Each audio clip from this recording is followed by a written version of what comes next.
Hey, what's up, folks? Jesse with Southern Reels Fishing, and I'm just out in the shop tonight getting ready for another trip coming up tomorrow. And I'm somewhat in a confused emotional state tonight. And to kind of explain that, those of you that haven't noticed, Hobie introduced their 2019 models today. And one of those is something that everybody's been asking for the longest time.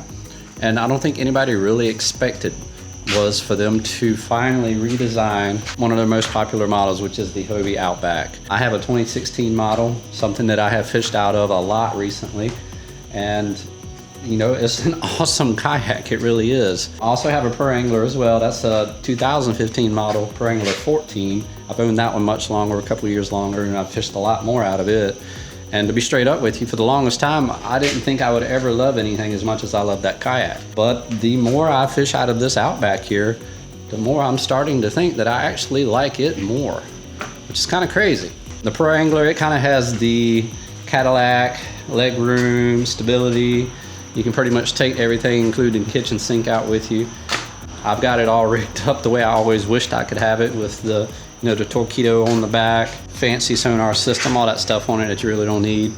And I found myself kind of leaning more so towards the Outback here lately, just because of the simplicity of it. The lighter weight, for one. My Pro Angler nowadays is way over 200 pounds because of everything I've done, so that definitely affects, you know, just the way it feels on the water and just handling it, period. Anyway, back to the point. They completely redesigned their Outback, and it's some pretty big changes, honestly. Get online and check it out, because I am so impressed with what they've done. They have pretty much fixed everything that I had to complain about on the Outback.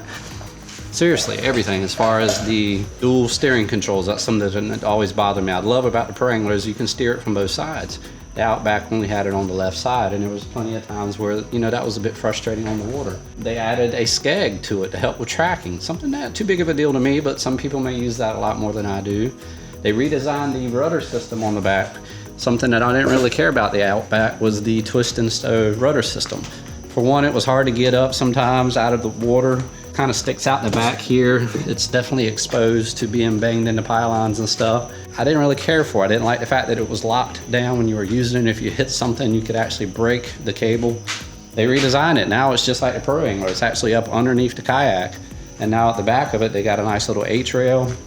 They redesigned the hatch area here. They got integrated H-rails and that.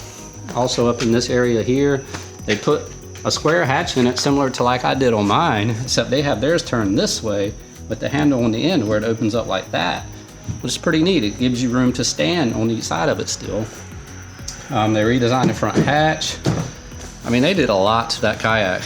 They also did a bigger seat. They said they added an extra 1.5 inches of depth to the seating area to be able to give you more comfort on the water. You know, something I haven't really had an issue with the Outback, but I guess, you know, some bigger people, I'm only like 5'10", 150 pounds, so it may be an issue with taller people.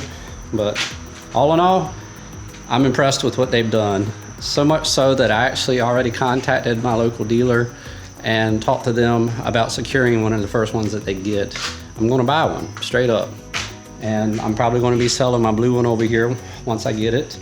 And to be honest with you, it may cause me to end up selling my Pro Angler as well. That's my mixed emotional state now that I'm talking about. I'm not really sure what I want to do at this point, and really having the need for two kayaks.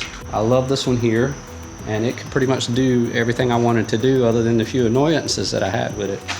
But with all the changes that they're making to the 2019 model, they've fixed all of that. So I may very well end up selling both my kayaks, honestly, and just sticking with the new Outback when it comes out. So probably be a while before it comes out. I don't know, I'm kind of excited about it. At the same time, it's kind of a bummer because I just got this one all rigged up.